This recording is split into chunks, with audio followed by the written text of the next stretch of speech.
Парно, струја, дрва или плин, со што најевтино граѓаните ќе го затоплат домот, по најавите дека не очекува тешка зима со високи сметки за струја и можни рестрикции. Опции има повеќе, но по се изгледа дека дрвата се најсигурна опција, зашто освен плинот се е поврзано на струја.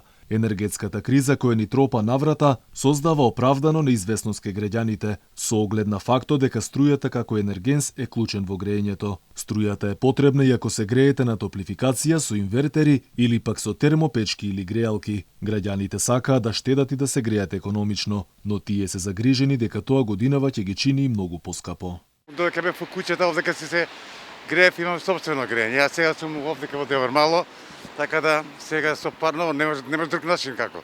Сега со струјата цените. Со струјата цените се тоа нема каде, што да правиш? Сите можности за олеснување се направени, така да се исплати со струја. Меѓутоа со покачувањето тешко. Не знам што да одговорам, не можам да одговорам, значи главата не знам кој ме. Рационалното размислување се повеќе ги тера граѓаните да одбираат греење со кое ќе ги намалат трошоците. Таква можност овозможуваат инвертер клима уредите заради економичниот систем на загревање. Дел од граѓаните дури се откажуваат од парно греење, за како што вела да се топлат на струја. Вела дека климите им биле најисплатливи. Во приватна куќа бев и многу ми доаѓаше парно, па го откажа парно.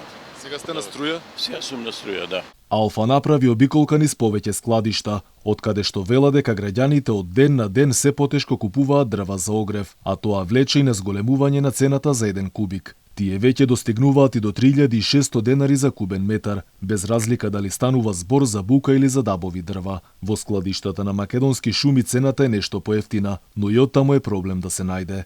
Иако граѓаните веќе обезбедат дрва, на ова се додава и вредноста за транспорт од сечењето, па така цената дополнително расте. Паралелно во продавниците за бела техника грејни тела има, но периодов тие не биле и многу побарувани.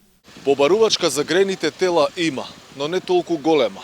Поради тоа што, како што велат трговците, и натаму температурата не била падната под нула. А што велат пресметките? За загревање на стан од 60 квадрати со електрични уреди како греалки, калорифер и панели на струја би се потрошиле околу 4.500 до 5.000 денари месечно, а за цела грејна сезона близу 500 евра, но сега трошоците ќе бидат и сигурно повисоки. Во меѓувреме, за да се ублажи енергетскиот удар, од Регулаторната комисија за енергетика вела дека радиаторите ќе почнат да се затоплуваат уште од 3 часот наутро и дека тоа немало да ги зголеми сметките за парно.